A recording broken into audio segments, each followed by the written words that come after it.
দ্বাদশ বসন্তের নীল চিঠি, কলমে ইয়াস ইনসাফ দেওয়ান, পর্ব সংখ্যা 10। আনায়ার হাত ধরে স্কুল ভবনের ভেতরে ঢুকলো আদিবা।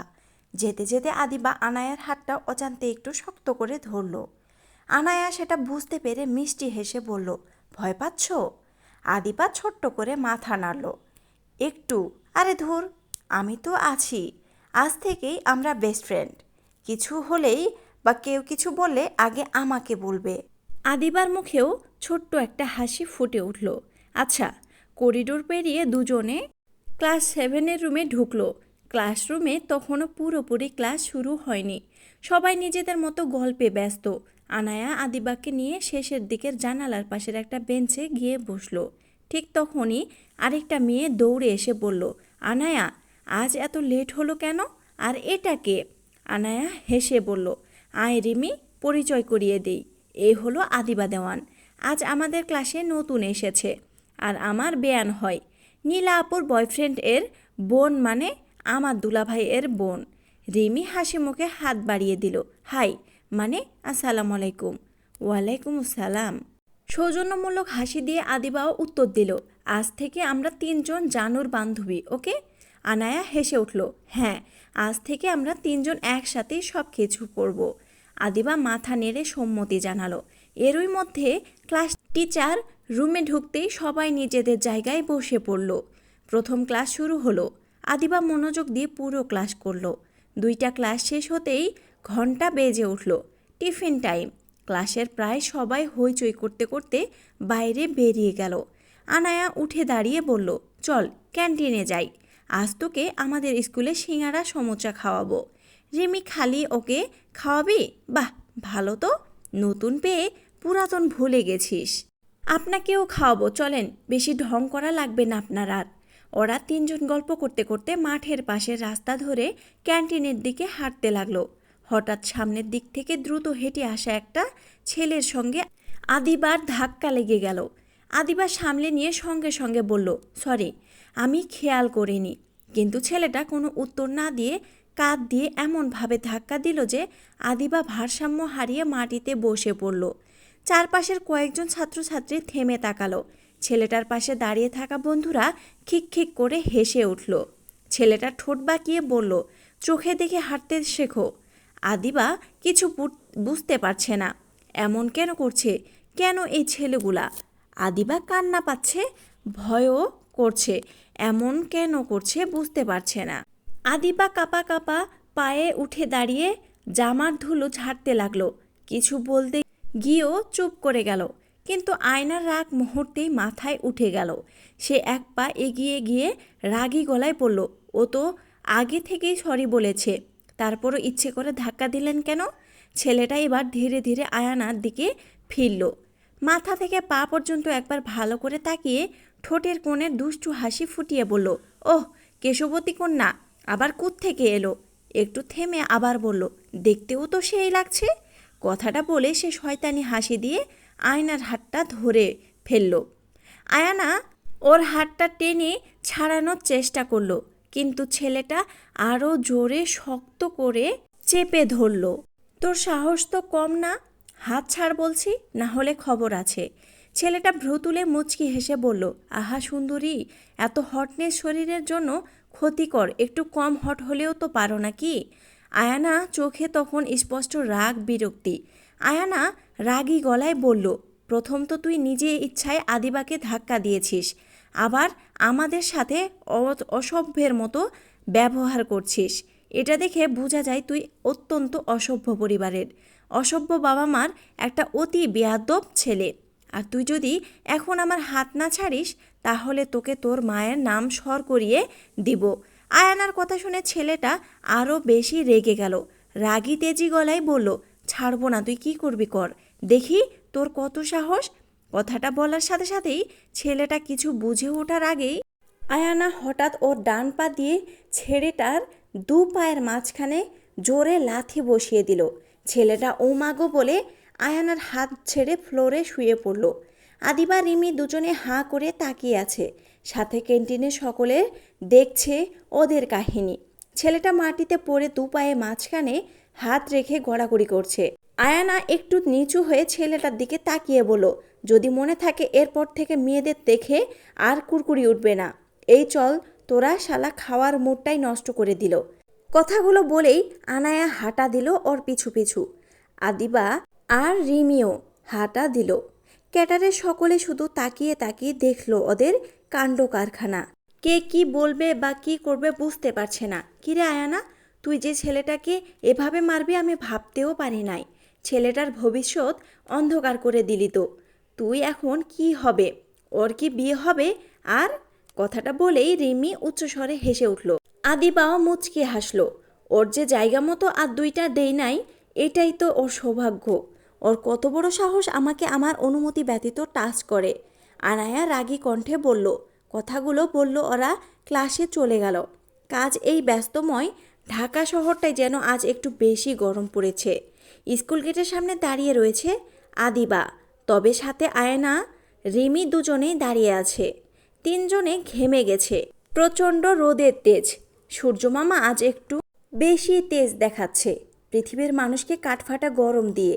মুরগির চিকেন রোস্ট করে দেওয়া চিন্তা ভাবনা করে রেখেছে মনে হয়। সূর্যমামার সাথে মনে হয় মামি রাত্রে ঝগড়া লাগছে, তাই তো আমাগো উপরে প্রতিশোধ নিতেছে মামা। আনায়া রেগে কথাগুলো বলল। ওর রাগে ফুসফুস করছে, গরমের কারণে গাল দুটো লাল হয়ে গেছে। তবে সবচেয়ে আকর্ষণীয় জিনিস হলো ওর নাক টুকটুকে লাল হয়ে গেছে, দেখতে পুরো টমেটোর মতো লাগছে। হঠাৎ একটা বাইক গেটের সামনে এসে থামলো। ওরা তিনজন বাইকের দিকে তাকালো। ইউভান এসেছে। তুমি বাইকটা থামিয়ে ওর হেলমেট খুলে ওদেরকে দেখতে পেল, তাই হাতের ইশারা দিয়ে কাছে আসতে বলল। ওরা তিনজন ইউভানের দিকে এগিয়ে গেল। আদি স্কুলের প্রথম দিন কেমন কাটলো? কোনো সমস্যা হয়নি তো? আনায়া রেগে কথাগুলো বলল। রাগে ফুসফুস করছে, গরমের কারণে গাল দুটো লাল হয়ে গেছে। তবে সবচেয়ে আকর্ষণীয় জিনিস হলো ওর নাক টুকটুকে লাল হয়ে গেছে, দেখতে পুরো টমেটোর মতো লাগছে। হঠাৎ একটা বাইক গেটের সামনে এসে থামলো। ওরা তিনজন বাইকের দিকে তাকালো। ইয়াশ আর ইউভান এসেছে। বাইকটা থামিয়েই হেলমেট খুলে ওদেরকে দেখতে পেল, তাই তাতে ইশারা দিয়ে কাছে আসতে বলল। ওরা তিনজন ইয়াশ আর ইউভানের দিকে তাকিয়ে এগিয়ে এলো। আদি স্কুলের প্রথম দিন কেমন কাটলো? কোনো সমস্যা হয়নি তো? ইউভানের কথাটা যেন আনায়ার রাগ তরতর করে বাড়িয়ে দিল। আনায়া এবার উত্তপ্ত লাভার মতো ফেটে উঠল। হঠাৎ করে দ্রুত পায়ে ইউভানের বাইকের কাছে চলে আসলো। একদম ইউভানের মুখের কাছে এসে কটমট করে বলল, এই তপ্ত রোদে এতক্ষণ ধরে দাঁড় করিয়ে রেখেছেন, এরপর এই জায়গায় প্রশ্ন করছেন? একা এই বজ্জাত ছেলেদের জন্য দুপুরে খেতে পারি নাই, আবার আপনি 1 ঘন্টা পরে এসে বলছেন দিন কেমন কাটলো? ইউভান একটু অবাক হয়ে জিজ্ঞেস করলো, বজ্জাত ছেলেদের জন্য কিছু খেতে পারো নাই মানে কি? কে কি বলেছে তোমাদের? হঠাৎ করে ইউভানের আর ইয়াশ দুজনেরই মুখের ভঙ্গি গম্ভীর হয়ে গেল। আদিবা পরিস্থিতি খারাপ দেখে দ্রুত ইউভানের দিকে এগিয়ে বলল, আরে একে তো তুমি দেরি করে এসেছো, তাই এর মাথা রোদে গরম হয়ে গেছে, তাই আজে বাজে বকছে। এই আনায়া, আজ চলি, আমি কাল দেখা হবে, আল্লাহ হাফেজ। বলেই আদিবা ইউভানের বাইকে উঠে বসল। ইউভান তেমন গুরুত্ব দিল না। আদিবাকে সুন্দর করে হেলমেট পরিয়ে দিল। বনু ধরে বস, ভাইয়াকে শক্ত করে ধর। কিন্তু ইয়াশ আয়ানার দিকে এখনও তাকিয়ে আছে। ভ্রুজোরা কুচকে তারপর বলল, আর তোমরা থাকো, আর এই ধানি লঙ্কা তোমার তেজ একটু কমাও, এতটুকু একটা বাচ্চা মেয়ে ঝাঁজ কত। কথাগুলো বলেই ইয়াশ আর ইউভান আর এক মুহূর্তও দাঁড়ালো না সেখানে, বাইক টান দিয়ে বেরিয়ে গেল। আর এদিকে আনায়া রাগে ফুঁসছে আর ইয়াশকে পেছন থেকে গালি দিচ্ছে। তার বোন তার থেকে বয়সে এত বড় হয়েও এমন একটা বজ্জাত বয়ফ্রেন্ড কই থেকে জোটালো? কেয়ারলেস দুলাভাই একটা জুটেছে। আদিবা ইয়াশ আর ইউভানের সঙ্গে বাড়ি ফিরে প্রথমে চারপাশে চোখ বুলিয়ে আরিবা দেওয়ানকে খুঁজল, কিন্তু কোথাও তার দেখা মিলল না।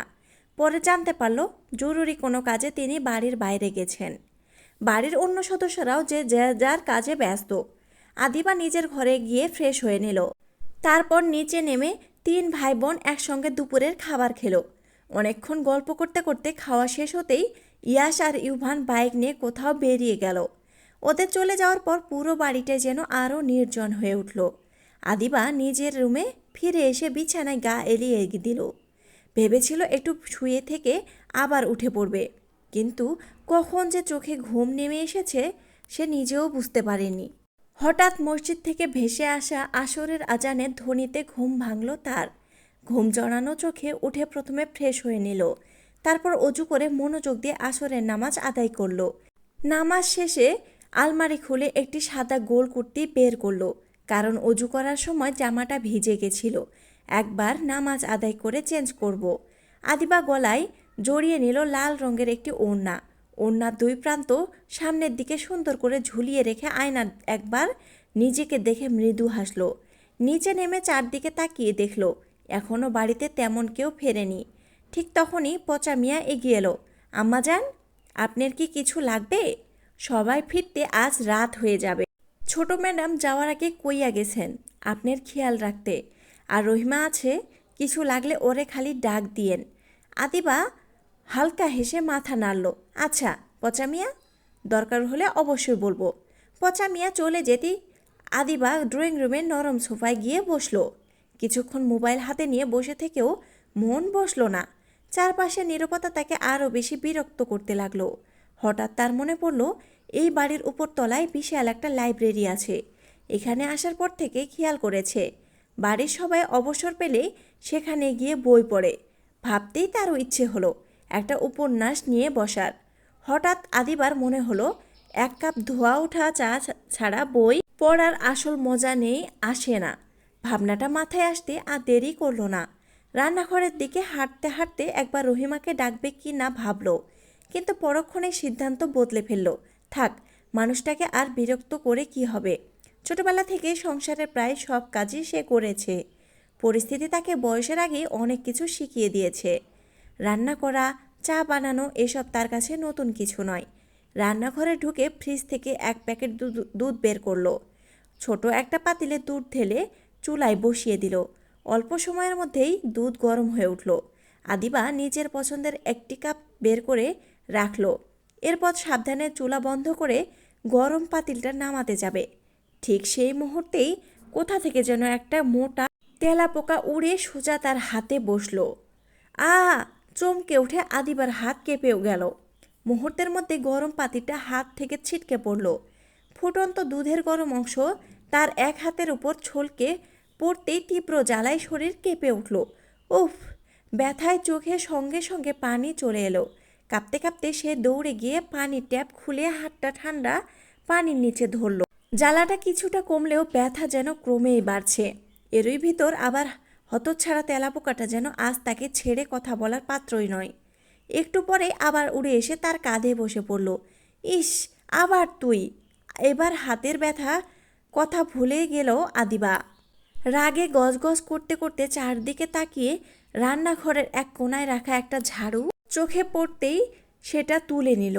তেলাপোকাটা ততক্ষণে আবার উড়ে বেড়াচ্ছে। ঝাড়ু হাতে নিয়ে তার পেছনে দৌড়াতে দৌড়াতে আদিবা দাঁতে দাঁত চেপে বিড়বিড় করে বলতে লাগলো, তোর 10 দিন আর আমার 1 দিন। আজকে তোর খবর আছে। এত সাহস, আমার হাত পুড়িয়ে দিয়েছিস। দাঁড়া, আজ তোকে এমন ভর্তা বানাবো নিজের বংশও চিনতে পারবি না। হাতে তখনও প্রচণ্ড জ্বালা করছে। মাঝে মধ্যে ব্যথার জায়গায় ফু দিচ্ছে, আবার পরক্ষণে ঝাড়ু হাতে তেলাপোকার পেছনে ছুটছে। কিন্তু চালাক পোকাটাও কম নয়। একবার এদিকে একবার ওদিকে উড়ে আদিবাকে আরও রাগিয়ে তুলতে লাগলো। শেষ পর্যন্ত ফস করে রান্নাঘর ছেড়ে ড্রয়িং রুমের দিকে উড়ে গেল। আর ঝাড়ু হাতে রাগে ফুঁসতে ফুঁসতে তার পেছন পেছন ছুটল আদিবা। অন্যদিকে ইয়াস দুপুরের দিকে বাড়ি ফিরেছিল। চুপচাপ খাওয়া দাওয়া সেরে সোজা নিজের রুমে চলে গিয়েছিল। তাই আদিবা, ইয়াস কিংবা ইউভান কেউই তার বাড়ি ফেরার খবর পায়নি। গত রাতটা প্রায় পুরোপুরি হাসপাতালেই কেটেছে তার। ভোরের দিকে বাড়ি ফিরে কোনো মতে ফ্রেশ হয়ে কিছু খেয়ে আবার বিশ্ববিদ্যালয়ে ক্লাস নিতে ছুটতে হয়েছিল। হাসপাতাল আর বিশ্ববিদ্যালয়ের দায়িত্ব সামলাতে গিয়ে ঠিকমতো বিশ্রাম নেওয়ার সুযোগই হয় না তার। তাই আজ বাড়ি ফিরে বিছানায় গা এলিয়ে দিতেই গভীর ঘুমে তলিয়ে গিয়েছিল। অনেকক্ষণ পর ঘুম ভাঙতেই প্রথমে অজু করে আসরের নামাজ আদায় করলো। নামাজ শেষে হালকা ক্লান্তি নিয়েই ভাবল 1 কাপ গরম কফি খাওয়া দরকার। সেই ভাবনা থেকেই ধীর পায়ে সিঁড়ি বেয়ে নিচে নামতে শুরু করলো। এদিকে ঝাড়ু হাতে যুদ্ধংদেহী ভঙ্গিতে তেলাপোকার পেছনে ছুটছে আদিবা। আজ তোকে ছাড়বো না, পালিয়ে কোথায় যাবি? তেলাপোকাটাও যেন তাকে নিয়ে খেলায় মেতে উঠেছে, কখনো এদিকে কখনো ওদিকে উড়ে বেড়াচ্ছে। হঠাৎ করেই সেটা উড়ে গিয়ে ড্রয়িং রুমে দাঁড়িয়ে থাকা ইয়াজের প্যান্টের মধ্যাংশের উপর গিয়ে বসলো। বজ্জাত তেলাপোকাটা জায়গা পেল না, ভারী অশ্লীল তেলাপোকা। এদিকে রাগে অন্ধ হয়ে থাকা আদিবাদ সেদিকে কোনো খেয়ালই নেই। নিজের হাতের অবস্থাও যে বের হয় সেদিকেও খেয়াল নেই। তেলাপোকাটা কোথায় বসেছে, সামনে কে দাঁড়িয়ে আছে সেটাও খেয়াল নেই। সব দিকে জ্ঞান হারিয়ে দৃষ্টি দিল কিভাবে তেলাপোকাটাকে ভর্তা করা যায়। 1 সেকেন্ডও দেরি না করে সে ঝাড়ুটা সজোরে চালিয়ে দিল। ঝাড়ুর বাড়িটা সোজা গিয়ে পড়ল ইয়াজের প্যান্টের মধ্যের অংশের উপর। আহ, গেল রে গেল! হঠাৎ ব্যথায় চিৎকার করে উঠল ইয়াজ। তারপর আদিবার দিকে তাকিয়ে বলে উঠল, আল্লাহ রে আল্লাহ, আমার বাপ হওয়ার মেশিন অকেজো করে দিল রে চুটকে। ঠিক সেই মুহূর্তে তেলাপোকাটা উড়ে মেঝেতে পড়ে নিস্তেজ হয়ে গেল। সেটা দেখে আদিবার ঠোঁটের কোণে বিজয়ের হাসি ফুটতে যাচ্ছিল, কিন্তু পরের মুহূর্তেই ইয়াজের মুখের দিকে চোখ পড়তেই হাসিটা মুহূর্তেই উধাও হয়ে গেল। সে যেন বিদ্যুৎ স্পৃষ্টের মতো এক লাফে কয়েক কদম পিছিয়ে গেল। হাত থেকে ঝাড়ুটাও টুপ করে মেঝেতে পড়ে গেল।